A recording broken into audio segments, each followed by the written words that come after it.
The first time I heard my husband's voice after his funeral, I thought grief had finally broken my mind. It had been 6 months since we buried him. 6 months of silence, of untouched coffee mugs, of nights that felt too long and mornings that felt pointless. People said time softens pain. They lied. Time just makes the absence feel permanent.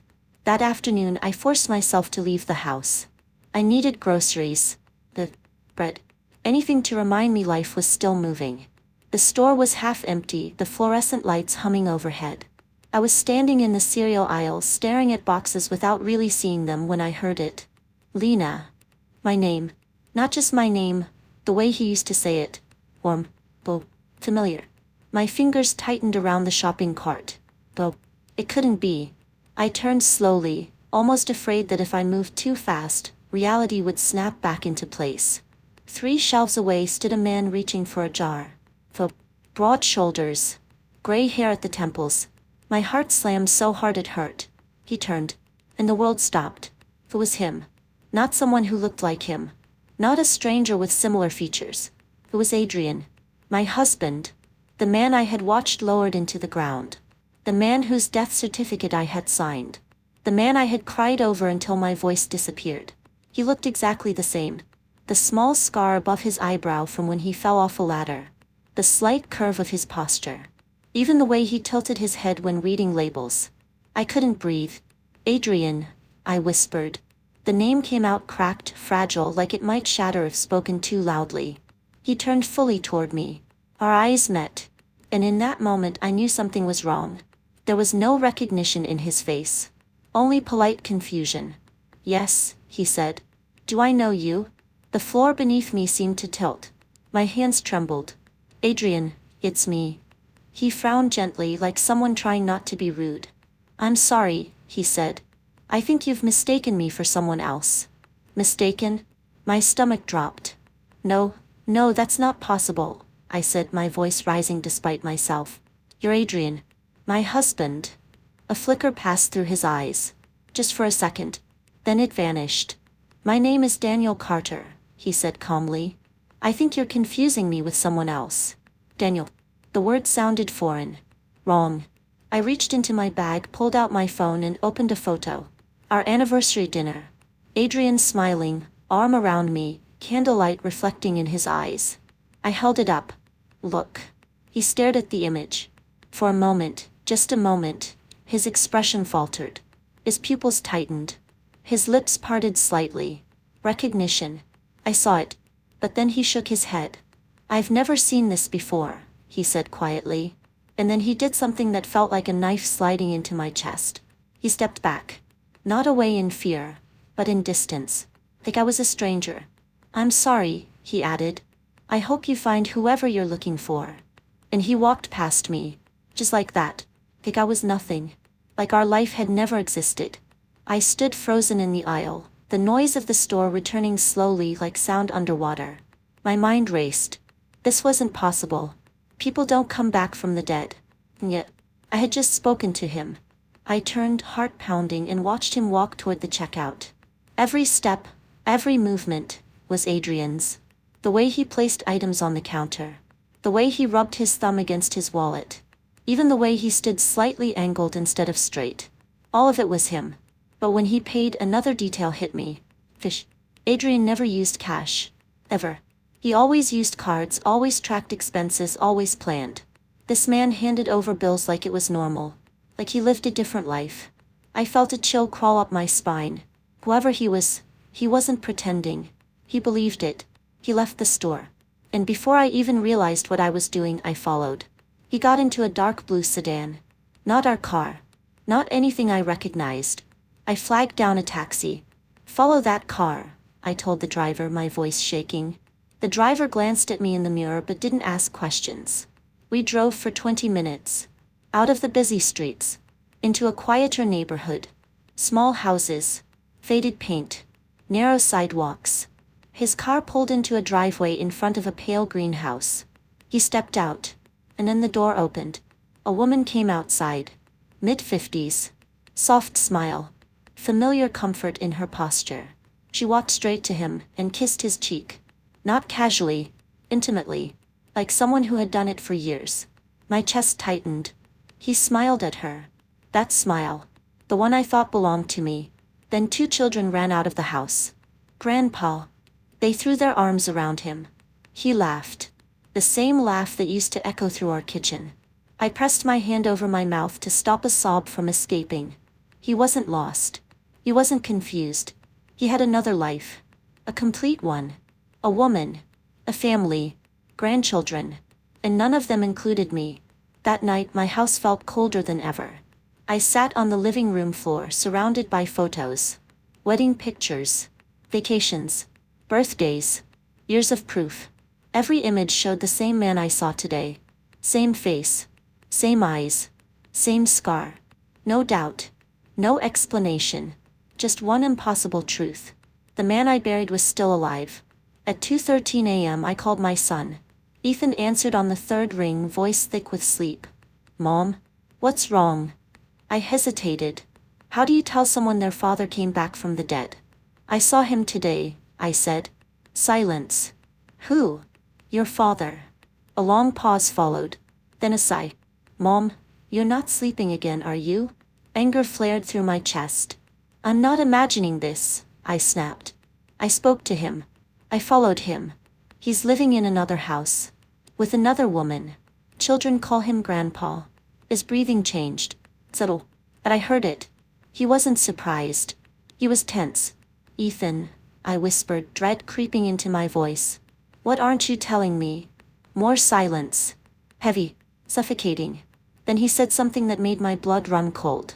Mom, maybe it's better if you let this go. Let it go? Let it go.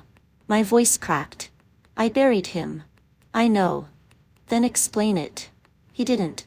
Instead he said quietly, things are complicated. My heart began to pound. What things? I can't talk about this right now. Fear twisted inside me. Ethan, I said slowly, did you know? No answer. But silence is an answer. My stomach dropped. You knew, I whispered. Still nothing. And in that moment something inside me shifted. The grief, the numbness, the confusion, all of it hardened into something else. Determination. If my husband was alive, if my son knew, then my life, my marriage, even his death, had all been a lie. I'm not letting this go, I said, my voice steady now. Ethan exhaled, defeated. I figured you wouldn't. The call ended. And I sat there alone in the dark, staring at the photos of a life that suddenly felt staged. One question echoed in my mind over and over. If the man I buried wasn't my husband, then whose body was in that grave? And more terrifying still, why did my son help hide the truth? I didn't sleep that night. Because I knew something with terrifying certainty. This wasn't grief anymore. This was a secret. And I was going to uncover it. No matter who it destroyed. The next morning arrived too quietly, as if the world itself was holding its breath. Snow had continued through the night, soft and persistent, covering the yard in a smooth, untouched white sheet. When I opened the curtains, the light reflected so brightly that I had to squint. For a moment, everything looked peaceful. Perfect even. But the woman's voice echoed somewhere deep in my mind. When your husband leaves, don't touch the snow in your yard. I shook my head, almost laughing at myself. It sounded ridiculous in daylight. A strange sentence from a stranger, nothing more. People said odd things all the time. And yet, it didn't feel like nonsense. It felt like a warning delivered too late. Armin was already in the kitchen, dressed for work, stirring his coffee absent-mindedly. He looked up and smiled. You're up early. I couldn't sleep well, I admitted, sitting across from him. The snow was heavy.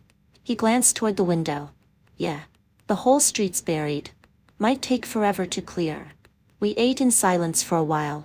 The quiet between us wasn't uncomfortable, but it felt unusually thick, like something unspoken hovered in the air, waiting for the right moment to land. He finally checked his watch, grabbed his coat and leaned down to kiss my forehead. I'll be late tonight. Meeting after work. Something tightened in my chest. Late. Probably. He shrugged. Don't wait up. I forced a smile and nodded. Then he left. The front door closed with a dull click. His car engine started moments later, tires crunching over the snow. I stood by the window until the sound faded completely. Only then did the silence settle in. I told myself to forget about the woman, about her strange words, about the unsettling feeling clinging to me since yesterday. But as I moved through the house, washing dishes, straightening cushions, making tea, I kept glancing at the yard. The snow outside remained untouched. And for some reason, that bothered me. Around noon, I wrapped a scarf around my neck and stepped onto the porch. The cold hit instantly, sharp and clean. The world smelled like ice and stillness. I stared at the yard. The surface was perfectly smooth except for one thing.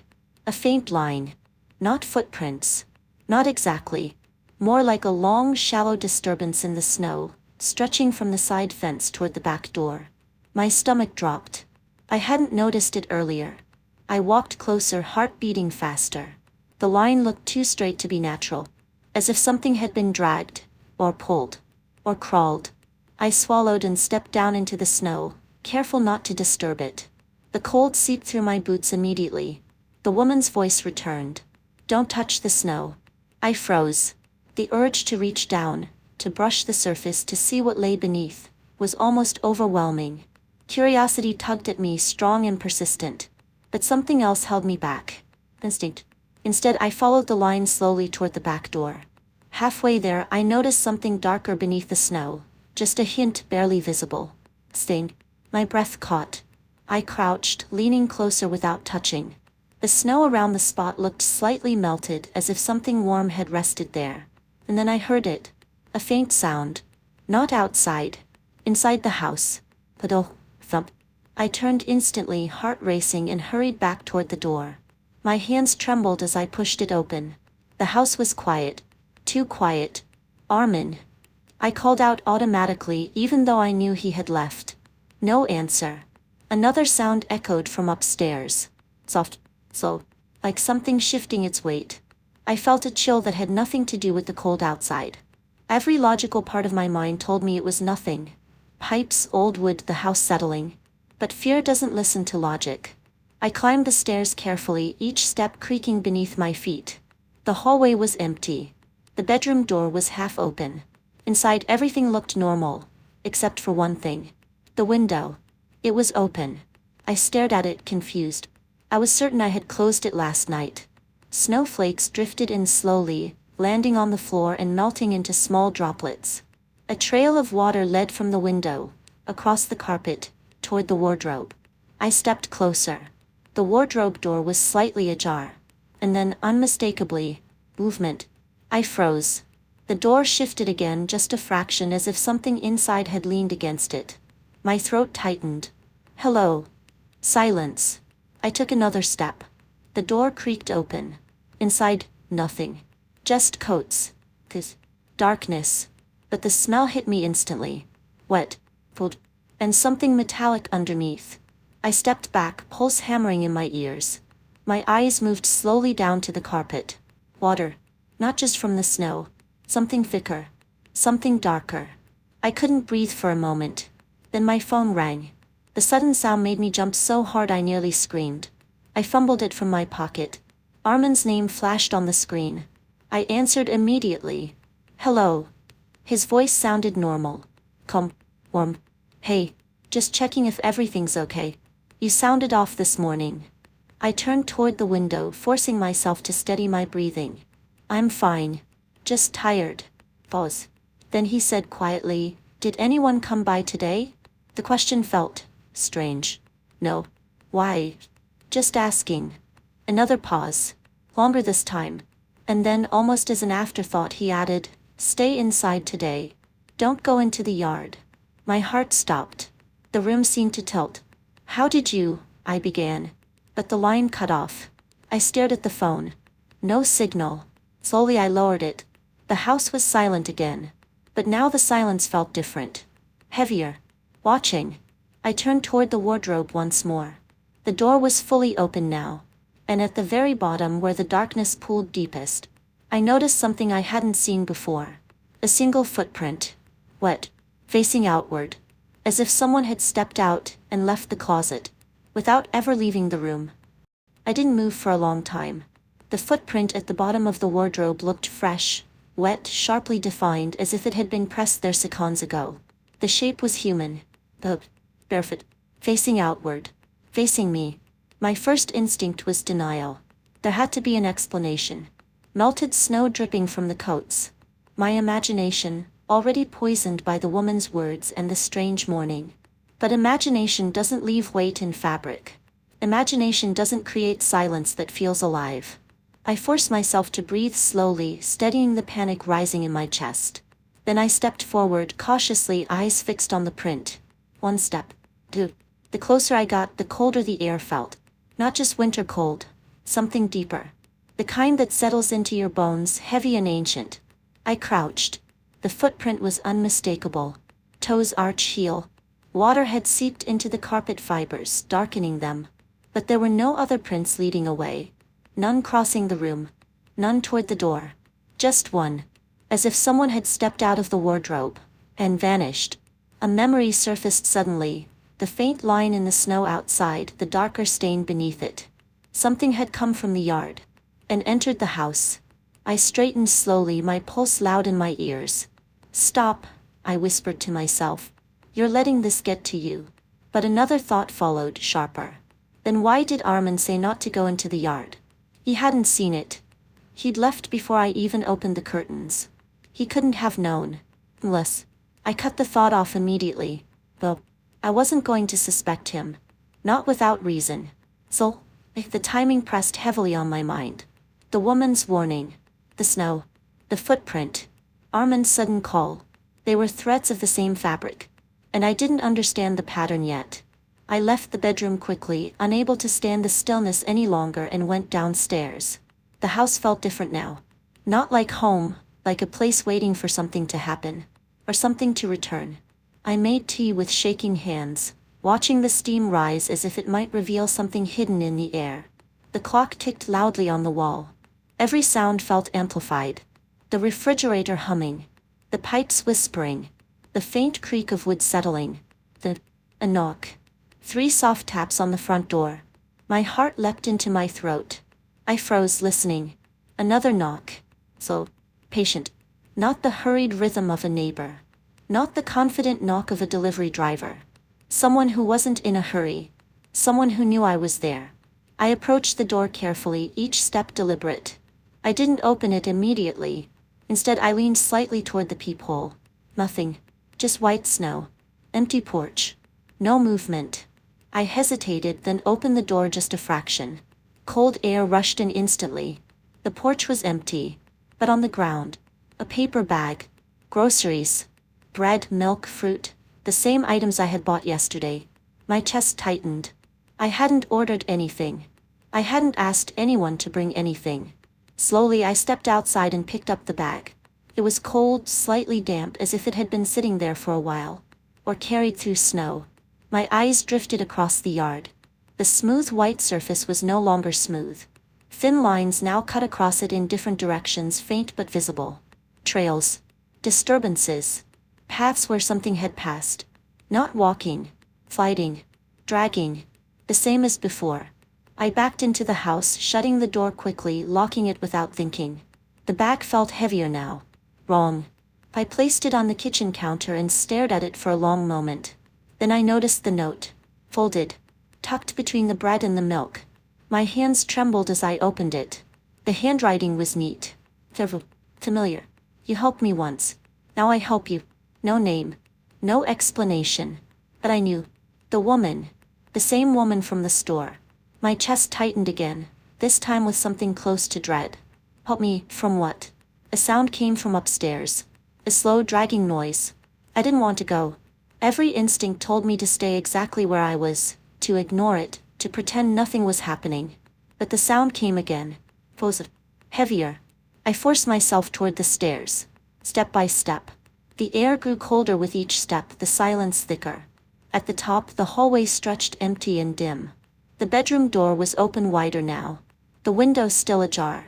Snowflakes drifting in, melting across the floor. And the wardrobe, fully open. Completely empty. No footprint. No water. The carpet was dry. Perfect. Untouched. I stared, confused, stepping inside slowly. Had I imagined it, I knew what I had seen. I felt it. My eyes moved around the room. Bed, desk, mirror, and then the mirror. I froze. Because in the reflection, something moved. Not in the room. Behind me. I turned instantly. Nothing. The room was empty. My breath came faster now, panic rising. Slowly I looked back at the mirror. At first I saw only myself, pale, tense, eyes wide. Then behind my reflection, a shape. Faint. Standing near the doorway. So, watching. I spun around again. Nothing. The doorway was empty. But when I looked back at the mirror, it was closer. So close now I could almost make out a face. Not clear. Blurred. As if seen through water. My legs felt weak. My mind screamed to run. But I couldn't move. Because the figure in the mirror slowly raised its head, and looked directly at me. And then, it smiled. The morning light filtered softly through the curtains, casting long, pale stripes across the living room floor. But the house no longer felt familiar. Each beam seemed to slice through the calm I had pretended to feel the night before. The snow outside, which had once seemed peaceful and still, now carried a weight of warning I could not ignore. The footprints, the disturbance in the pristine yard, the paper bag on the porch with its unnerving note, all of it pressed down on me like the invisible hand of someone who had been watching, waiting for the precise moment I would notice. I wrapped my robe tighter around myself, pacing slowly across the floor as I tried to make sense of the reality I had been thrust into, each movement deliberate, careful, as if any wrong step could unravel the fragile sense of control I was attempting to reclaim. My thoughts kept returning to Armin.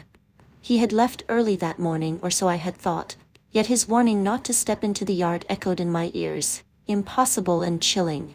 How could he know? Who had been there, moving in the snow, leaving that trail behind? Why now? My mind raced as I replayed every small inconsistency over the past weeks, his late nights, distant glances, the subtle tension that had seemed so trivial until now. Nothing in our life had been ordinary, and I had been blind to it, complacent in a false sense of safety. That complacency had ended, and with it the thin veil between certainty and chaos had been ripped away. I moved to the kitchen, needing to ground myself, to occupy my hands while my mind swirled. The tea I poured trembled slightly in my grip, the warm liquid doing little to ease the icy grip of fear in my chest. That's when I noticed it, a dark blue folder placed neatly on the coffee table as if waiting for me. I hadn't put it there. My pulse quickened, but a strange sense of inevitability took hold. I opened it slowly, hands trembling, trying to prepare for what I might find, though a part of me already knew. The first page bore a name I did not recognize, Layla Siddiqui. Details followed, meticulous, cold, impersonal, age, residence, date of death, cause of death. And then a photograph, and the breath caught in my throat. The woman's face stared back at me, perfectly aligned with my own. My face. Same eyes. Same bone structure. Same expression. The impossible clarity of the image shook me to the core, leaving me speechless in the growing chill of the morning air. The subsequent pages only deepened my unease. Bank accounts, financial transfers, property documents, all meticulously organized under names that had been invisible to me until this moment. And then, typed at the bottom of a final sheet, the words that made my blood run cold. Identity transfer incomplete. I sank into the nearest chair, clutching the folder as if it could protect me from the revelation it contained. The realization was sharp, unrelenting. This wasn't a coincidence. Someone had been constructing a parallel life in my image. Someone had manipulated identities, and the man I had trusted, Armin, was deeply entangled in the process. The house fell silent, heavier than ever, as if the walls themselves were holding their breath, waiting to see how I would react. The faint creak of the floorboards upstairs reminded me that I was not alone, that movement had been occurring while I was engrossed in the folder. My gaze snapped to the staircase, each step suddenly a potential path of danger. And then the front door clicked, locking into my consciousness like a bell warning of an approaching storm. Armin had returned. Too early, unannounced, and without explanation. My hands instinctively closed around the folder as he stepped into the living room, his face calm, eyes calculating, as if measuring the weight of my discovery. The room was thick with unspoken tension. I pushed the folder slightly toward him, and our eyes met. He did not flinch, did not reach for it. Instead, he studied me as if gauging whether I was ready for the truth. "You weren't supposed to find that yet," he said, his voice quiet, deliberate, carrying an edge of both warning and resignation. The words landed like a physical blow. Not denial. Not confusion. Confirmation. My stomach twisted. "Find what?" I asked, keeping my voice steady despite the storm of fear and anger coursing through me. His gaze softened slightly, a flicker of weariness revealing a burden I had not expected. "There are people involved," he said slowly, "who believe you shouldn't exist anymore." The weight of his statement pressed down on me. I did not speak. Instead, I absorbed it, letting the fear settle into clarity. My mind worked in quiet bursts, connecting the threads that had been invisible until now. The warning from the woman, the footprint, the note, the snow. All of it led to this. Someone had been orchestrating events in my life while I remained oblivious until now. And I was no longer allowed to remain passive.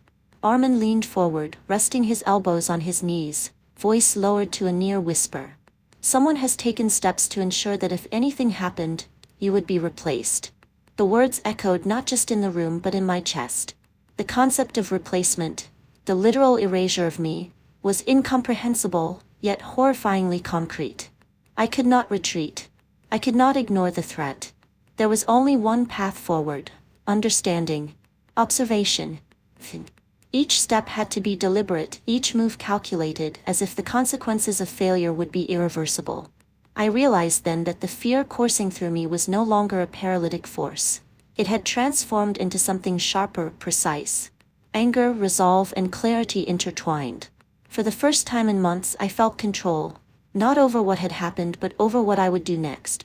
I would uncover every document, follow every trail, expose every lie, and confront every person involved. The house, once a place of comfort, had become a map of deception, a terrain I needed to navigate carefully. My gaze drifted to the window. Outside, the snow continued to fall, undisturbed in most areas, yet faint trails marked a path, hints of movement that demanded investigation. I knew that whoever had come before would come again, and I would be ready. Preparation, observation, and patience would be my weapons. The folder remained open in front of me, a constant reminder of what I had discovered and what was yet to come. Each page was a challenge, a puzzle demanding resolution, and I was determined to see it through. In that quiet, cold room, amidst the shadows of snow and deception, I made a promise to myself. I would not be passive. I would reclaim the truth. I would take back my life from the invisible forces that had manipulated it. And I would do so not recklessly but with precision. Each step I would take would be deliberate, measured, and unyielding, because now I understood the magnitude of what had been hidden, and I knew that the smallest mistake could mean losing everything. For the first time since the warning arrived, I felt the fragile edge of empowerment. Fear had led me here, but clarity would guide me forward. And as the snow fell silently outside, I understood one immutable truth. I was no longer simply surviving. I was preparing to fight, and in that fight, I would uncover every secret, every deception, and every lie that had been constructed in my absence.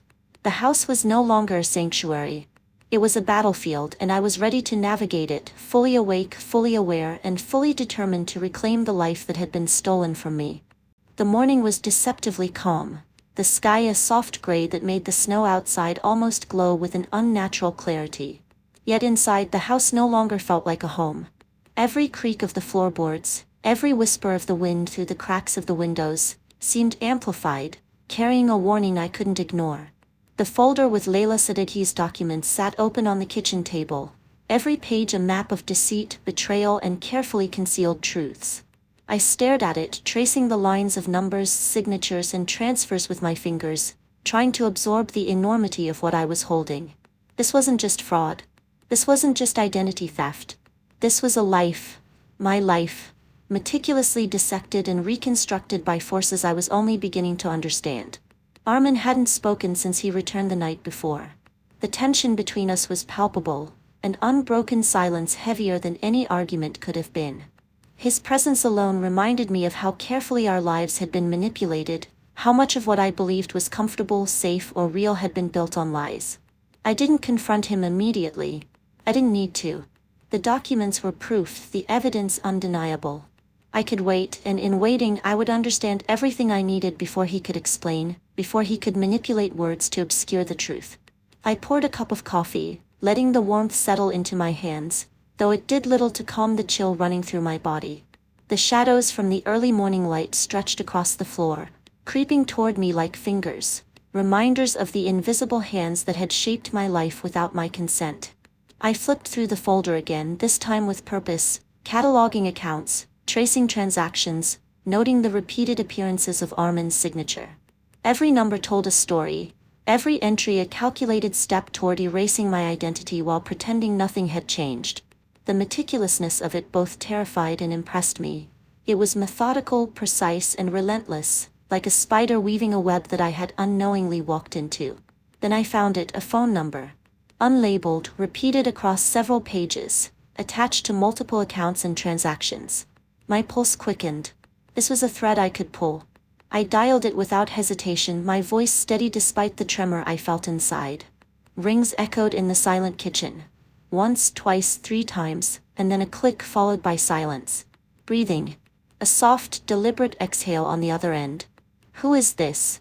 I asked quietly, as though any volume higher might shatter the fragile control I was trying to maintain. A woman's voice responded, low, controlled, and almost indifferent. "You weren't supposed to call." And just like that, the line went dead. My chest tightened. This wasn't coincidence. This was orchestration. Someone was monitoring the documents, the accounts, my movements, perhaps even my thoughts. And they were waiting for a moment like this, when I would realize that awareness alone could put me in danger. Yet the fear that had gripped me was no longer paralyzing. It had crystallized into clarity. I understood that the only way forward was not retreat, not hesitation, but methodical action. I would track every lead, follow every paper trail, and expose every lie built to replace me, even if the consequences threatened everything I had left. I left the house before Armin awoke, slipping into the early city streets under the heavy gray sky. The old office building where he had once claimed to manage personal investments now loomed like a monument of secrets. Its exterior looked abandoned, desolate, yet the faint glow of a security light suggested recent activity. Inside, the air smelled of dust and neglect, yet the echo of my own footsteps reminded me that I was not alone. Doors lined the hallway, some locked, some slightly ajar, hinting at the chaos hidden behind the order of the documents. One door had a faint light spilling out. I approached cautiously. Inside, shelves lined the walls, stacked with boxes and files, each meticulously labeled. A desk sat at the center, its surface dominated by a laptop left running. The screen displayed rows of data, names, transactions, signatures. And there it was, my name appearing repeatedly, tied to accounts, properties, and documents I had never authorized. Beside many entries, Armin's signature. The proof was undeniable. He hadn't just known, he had actively participated. A cold, precise weight settled over me as I realized the full scope of the conspiracy. The people who had manipulated my life weren't merely background actors. They were orchestrators, and I had stepped directly into the heart of their scheme. A soft noise behind me drew my attention. Footsteps, deliberate, controlled, measured. I turned, instinctively bracing myself, and saw a tall man, composed, his expression unreadable. "You shouldn't be here," he said, his voice calm, almost polite, yet carrying an edge of danger that immediately set every nerve on high alert. I didn't flinch. I didn't have the luxury. "Who are you?" I demanded. He studied me for a long moment and then said, "Someone who is supposed to meet the version of you that doesn't ask questions." His words sank into me like ice. This wasn't idle threat. This was knowledge. Precise, intentional, dangerous. "And if I keep asking?" I said, voice steady though my chest burned. A faint smile touched his lips. "Then everything accelerates." My mind raced as he reached into his coat and placed an envelope on the desk. "Take it," he instructed. My fingers hesitated, then closed around it. Inside, a single photograph. A grave. Carved into the stone was my name. The date, set 3 months in the future. I felt my stomach drop, a cold shock that spread through every fiber of my body. The man turned toward the door, pausing. "They've already erased you on paper," he said softly, almost like a warning from someone reluctantly invested. "You're just catching up to the part where they do it in reality." The door clicked behind him, leaving me alone with the photograph, the folder, and the realization that my existence had become a target. I sank into a chair, letting the weight of understanding settle fully. This wasn't about money or property alone. It was about survival. Identity, agency, presence. Every step, every careful manipulation had been intended to erase me from the world while others continued unchallenged. But I was awake now, aware and unwilling to disappear quietly. I would follow every trail, uncover every truth, and confront everyone involved. The snow outside continued to fall silently, but it no longer seemed threatening. It seemed like a reminder. The world could be cold and blank, but I was no longer invisible. And for the first time since this nightmare had begun, I felt a sharp, resolute clarity. I would fight. And I would not stop until every lie was exposed, every identity reclaimed, and every piece of the web untangled.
The snow had stopped by the time I returned to the house, leaving a quiet, reflective layer over the city, but inside, silence was a stranger. I carried the envelope tightly in my hand, the photograph pressed to my chest as though it alone could anchor me against the storm of revelations. Armin's presence lingered like a shadow, even though he was upstairs, unaware that I had uncovered every hidden corner of his meticulously constructed deception. The weight of it, the financial transfers, the forged documents, the phone records, the death notices, pressed down on me like a mountain I had no choice but to climb. But climbing meant understanding, and understanding meant action.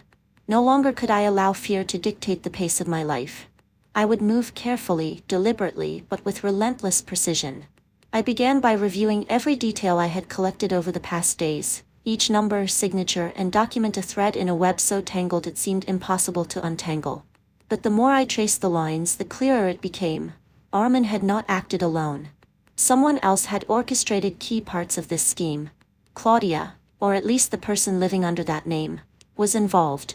A parallel existence built on lies, smiles, and family rituals that had once seemed harmless from afar but now revealed themselves as tools of manipulation. I felt a surge of determination so sharp it cut through the residual fear. I would confront her. I would confront every accomplice. I would reclaim the narrative that had been stolen from me. The first step was legal. I contacted a lawyer, one who specialized in identity fraud and financial crimes, someone I trusted to understand the depth of the situation without sugarcoating the danger. The consultation confirmed my suspicions.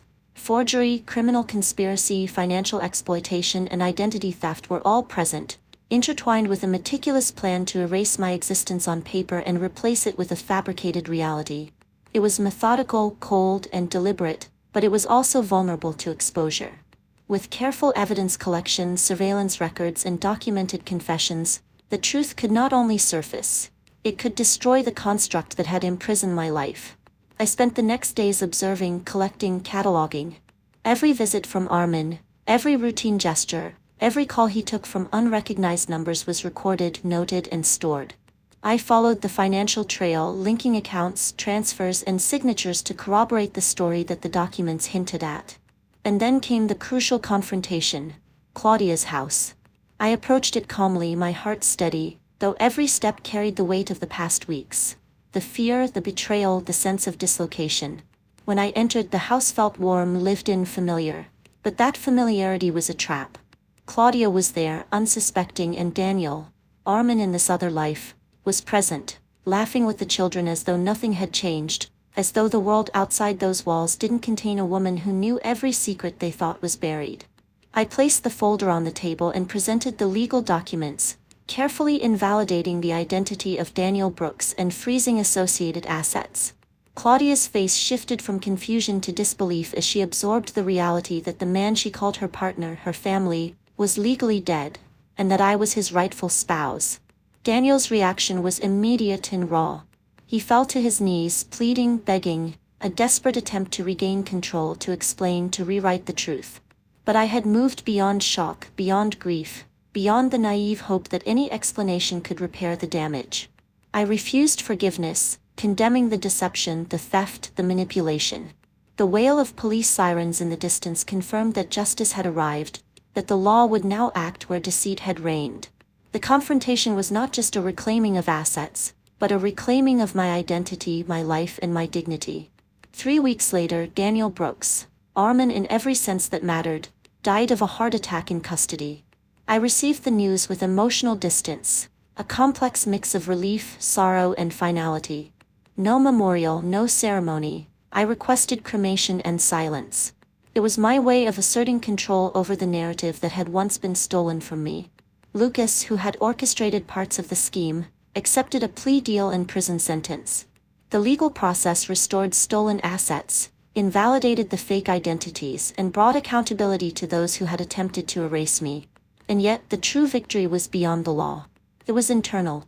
I returned home, redecorated, resumed abandoned hobbies, embraced the quiet independence I had once taken for granted. I visited the grave of the stranger who had been buried under Daniel Brooks' name, not to mourn but to close a chapter of innocence lost. Each step, each deliberate choice, each small moment of peace felt like reclamation. I had confronted betrayal, deception, and erasure, and emerged not merely surviving but empowered. I had transformed grief into clarity, shock into determination, and betrayal into an unwavering resolve to live on my terms. And now, as I stand by the window watching the city beneath the soft glow of evening lights, I am certain of one thing. Identity, dignity, and truth are not gifts given, they are battles fought. I fought mine, and I have reclaimed everything that was taken. The shadows of the past remain, but they no longer dictate my present or my future. I am the author of my life once again, unbroken, alert, and fully alive. To everyone who has followed this journey, who has listened, stayed, and endured these revelations with me, thank you. Your presence here is more than an audience. It is a witness to the triumph of clarity over deception. If you want to stay with us for more stories that reveal, challenge, and empower, make sure to subscribe, hit the like button, and be part of the journey as the next chapters unfold. Share your thoughts in the comments, especially if any part of this story resonated with your own experiences, your fears, or your moments of courage. And most importantly, thank you for watching until the very end. Tell us, what would you do if your life was quietly rewritten without your knowledge? Share your voice. Make your presence felt. This is your story too.